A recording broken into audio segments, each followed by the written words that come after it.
अध्याय 12 अपनी बेटी की शादी कराओ 2। अलेसांद्रा बैरन को पूरा यकीन था कि उसने एडगर की बात गलत सुनी है, लेकिन कतरीना की हिचकी और केट के चेहरे पर भय देखकर उसे समझ आ गया कि उसने बिल्कुल सही सुना था। ड्यूक एडगर, आप अलेसांद्रा से शादी क्यों करना चाहेंगे? उसके बारे में कई अफवाहें हैं जो आपकी प्रतिष्ठा पर असर डालेंगी। मैं उन लोगों में से नहीं हूं जो अपनी प्रतिष्ठा की परवाह करते हैं। मेरे बारे में भी बहुत सी अफवाहें हैं, इसलिए मुझे उम्मीद है कि आप इस बारे में चिंता नहीं करेंगे कि मेरी वजह से आपकी प्रतिष्ठा पर क्या असर पड़ेगा। एडगर ने बैरन की बात को पलटते हुए जवाब दिया। एडगर को माहौल में फैली घबराहट का आनंद आ रहा था क्योंकि बैरन जल्दी से अपनी बात को साफ करने की कोशिश कर रहा था। आप और मेरी बेटी बिल्कुल अलग लोग हैं। आप खास हैं और आपकी बेटी खास नहीं है, एडगर ने बैरन की ओर घूरते हुए कहा। उसकी नज़र में बैरन की पहले से ही कोई खास इज्जत नहीं थी और अब उसकी राय और भी गिर गई थी। डेसमंड के हाथों में पसीना आ गया। वह एक बुरे पिता के रूप में नहीं देखा जाना चाहता था। मेरा मतलब यह नहीं था। मेरी दोनों बेटियों में से केट बेहतर विकल्प होगी। वह शहर में चर्चा का विषय है और उसके पास कई अच्छे प्रस्ताव हैं, लेकिन वह अपने आप को आपके जैसे किसी व्यक्ति के लिए बचाए हुए है। तो फिर वह मेरी अस्वीकृति को सहन कर लेगी और मुझे यकीन नहीं है कि वह अपने आप को बचाए हुए है।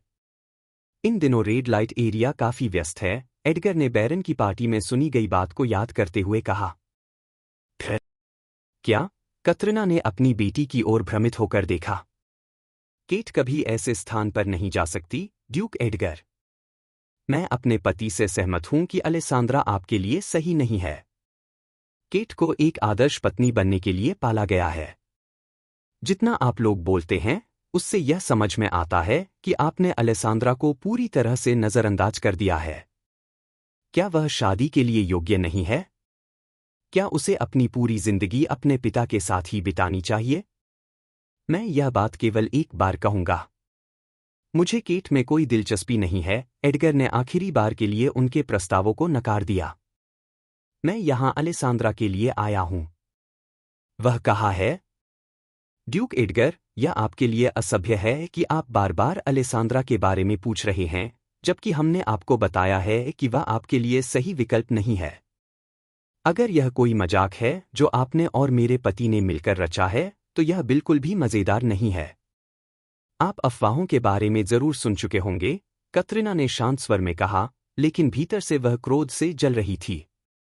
कतरीना यह नहीं समझ पा रही थी कि एडगर अलेसांद्रा के बारे में क्यों पूछ रहे थे। यह कैसे संभव था कि वह अलेसांद्रा के साथ हुई उस छोटी सी बातचीत के बाद उस पर मोहित हो गए हों?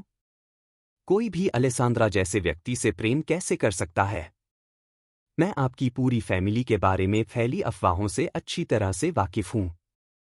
क्या ऐसा कोई कारण है कि आप अलेसांद्रा को सामने नहीं ला रहे हैं ताकि वह मुझसे बात कर सके? उसे इस प्रस्ताव को स्वीकार करना होगा। क्या उसके साथ कुछ गड़बड़ है? एडगर ने डेसमंड की ओर सवाल किया। जितनी बार भी एडगर ने अलेसांद्रा से मिलने की बात कही, उतनी ही बार तीनों लोग नर्वस हो गए। कहीं ऐसा तो नहीं कि वह मरी हुई हो, इससे पहले कि उनकी सगाई हो सके? असल में बात यह है। डेसमंड ने असमंजस में बात को अधूरा छोड़ दिया। अलेसांद्रा को बाहरी दुनिया से दूर रखना आवश्यक है। जिन लोगों ने उसे देखा है, वे कभी भी दयालु नहीं होते, इसलिए वह यहां मेरे साथ रहती है। उसे यहां अपने मास्क के साथ आराम मिलता है। केट, दूसरी तरफ, मुझे उससे मिलाओ। बैरन, यह सिर्फ इसलिए नहीं है कि मैं उससे शादी करना चाहता हूं, बल्कि आपके और आपकी बेटी के बीच के रिश्ते में कुछ बेहद अजीब है। अगर उसके एक बाल को भी नुकसान हुआ, तो मैं यह सुनिश्चित कर दूंगा कि आपको सजा मिले। क्या हम स्पष्ट हैं? जी हाँ, ड्यूक एडगर। मैं अलेसांद्रा को आपके पास लाता हूं। डेसमंड खड़ा हुआ, लेकिन एडगर ने सिर हिला दिया। मुझे उसके पास ले चलो। एडगर समझदार था और जानता था कि अगर उसने किसी और को अलेसांद्रा को लाने के लिए भेजा, तो वे उसे धमकी देंगे। वह खुद देखना चाहता था कि अलेसांद्रा का जीवन कैसा था। अफवाहों से परे, वह यह जानना चाहता था कि उसे अनुबंध विवाह का सुझाव देने के लिए क्या प्रेरित किया। कतरीना ने गुस्से में अपनी मुट्ठियां भींच लीं। जब ड्यूक अलेसांद्रा से मिलने के लिए इतने दृढ़ थे तो वे कुछ नहीं कर सकते थे। अगर वे अब दावा करते कि अलेसांद्रा बीमार है तो यह और भी संदिग्ध हो जाएगा, जैसे उन्होंने उसके साथ कुछ गलत किया हो। मेरी बेचारी बेटी, कतरीना के मन में केवल केट का ख्याल था। उसकी बेटी चुपचाप बैठी यह सोच रही थी कि उसे क्यों नहीं चुना गया। कतरीना नहीं चाहती थी कि उसकी बेटी किसी ऐसे व्यक्ति से शादी करे जो अलेसांद्रा से शादी करने के लिए पागल हो, लेकिन यह ड्यूक था। वे कैसे अलेसांद्रा को इतने ऊंचे दर्जे वाले व्यक्ति से शादी करने दें, जबकि केट की अनदेखी हो रही थी। उसे यकीन था कि अलेसांद्रा ने ड्यूक के साथ हुई बातचीत से कहीं ज्यादा बातें छुपाई हैं। अलेसांद्रा तुम्हारे लिए सही नहीं है, केट ने अपनी चुप्पी तोड़ी। उसे अब झटका सहने के बाद यह एहसास हो गया था कि उसे अपने हक के लिए लड़ना होगा।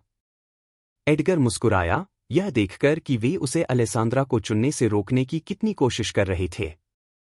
मुझे खुद से बेहतर कोई नहीं जानता कि मेरे लिए कौन सही है, जब तक कि आप मेरे सोचने की क्षमता पर सवाल नहीं उठा रहे हैं। क्या कोई कारण है कि मैं आपकी बेटी को नहीं देख सकता, बैरन? क्या मुझे? नहीं। मैं आपको तुरंत उसके पास ले चलता हूं, लेकिन ड्यूक, अलेसांद्रा आपको वही जवाब देगी। उसे दूसरों द्वारा देखा जाना पसंद नहीं है। मुझे नहीं पता कि जब आप उससे मिले थे तो क्या बात हुई, लेकिन हो सकता है आपको गलतफहमी हुई हो। डेसमंड ने हर संभव कोशिश की कि वह ड्यूक का ध्यान अलेसांद्रा से हटाकर केट पर कर दे। डेसमंड हमेशा ड्यूक को अजीब समझता था, लेकिन इतना अजीब नहीं कि वह अलेसांद्रा से शादी करना चाहता हो। उसे पूरा यकीन था कि एक बार जब एडगर अलेसांद्रा को ध्यान से देखेगा तो वह खुद समझ जाएगा कि केट बेहतर विकल्प है। बैरन, आप बहुत ज्यादा बात कर रहे हैं, एडगर ने कहा, जबकि वह खड़ा हो गया। जितना ज्यादा वह आदमी बोलता, उतनी ही ज्यादा एडगर उसे गला घोंटने के लिए ललचाता, लेकिन जैसा अल्फ्रेड ने कहा था, वह यहां उसकी बेटी का हाथ मांगने आया था, इसलिए उसे विनम्र रहना था। क्या? डेसमंड एडगर के शब्दों से चौंक गया। वह तो केवल उसकी प्रतिष्ठा बचाने की कोशिश कर रहा था। उसे यकीन नहीं था कि ड्यूक को अपनी प्रतिष्ठा की कोई परवाह नहीं थी। हर किसी को होती है। मुझे माफ करिए। इधर आइए, उसने उसके बाद चुप्पी साध ली। ड्यूक फिर भी अपना मन बदल लेगा। अल्फ्रेड, यहीं रहो, एडगर ने अपने बटलर से कहा। अल्फ्रेड उसकी आंखें और कान बने रहेंगे, जो भी बातें दो महिलाएं करेंगी। एडगर चुपचाप बैरन के साथ अलेसांद्रा के कमरे की ओर बढ़ा। उसने सोचा कि क्या वह यह देखकर खुश होगी कि वह जल्दी आ गया है, बजाय इसके कि उसने आने में देरी की। क्या वह अपने परिवार के चेहरों पर आई परेशानियों को देखकर खुश होगी? यह है अलेसांद्रा, डेसमंड ने दरवाजे पर खटखटाया। उसे उम्मीद थी कि वह गहरी नींद में होगी और उसे नहीं सुन पाएगी, लेकिन उसकी आश्चर्य की बात थी कि उसने दूसरे खटखटाने के बाद दरवाजा खोला। हमारे पास एक मेहमान है। जैसे ही अलेसांद्रा ने दरवाजा खोला, एडगर की नज़र केवल एक चीज पर गई। वह उसके द्वारा आज पहनी गई नीली मास्क पर नहीं थी, बल्कि उसकी आंखों की लालिमा पर थी। क्या हुआ? उसने पूछा। आप देखिए। मैंने उससे पूछा, बैरन। क्या हुआ, अलेसांद्रा? एडगर ने उसके मास्क के नीचे, उसके दाहिने आंख के नीचे हाथ बढ़ाया। जल्दी बताओ। अलेसांद्रा ने एक पल के लिए अपने पिता की ओर देखा और देखा कि वह कितना नर्वस है। ड्यूक ने शादी का जिक्र जरूर किया होगा। मेरी बिल्ली कल चोटिल हो गई थी और मर गई। मैं सजा पर हूं, इसलिए मैं उसे दफनाने नहीं जा सकी। आप यहां क्यों हैं, ड्यूक एडगर? उसने अज्ञानता का नाटक करते हुए पूछा। मैं तुम्हारे हाथ की शादी के लिए प्रस्ताव लाया हूं, लेकिन तुम्हारा परिवार इसे बुरा निर्णय समझता है। तुम्हारा क्या ख्याल है, अलेसांद्रा? क्या तुम हाँ कहोगी?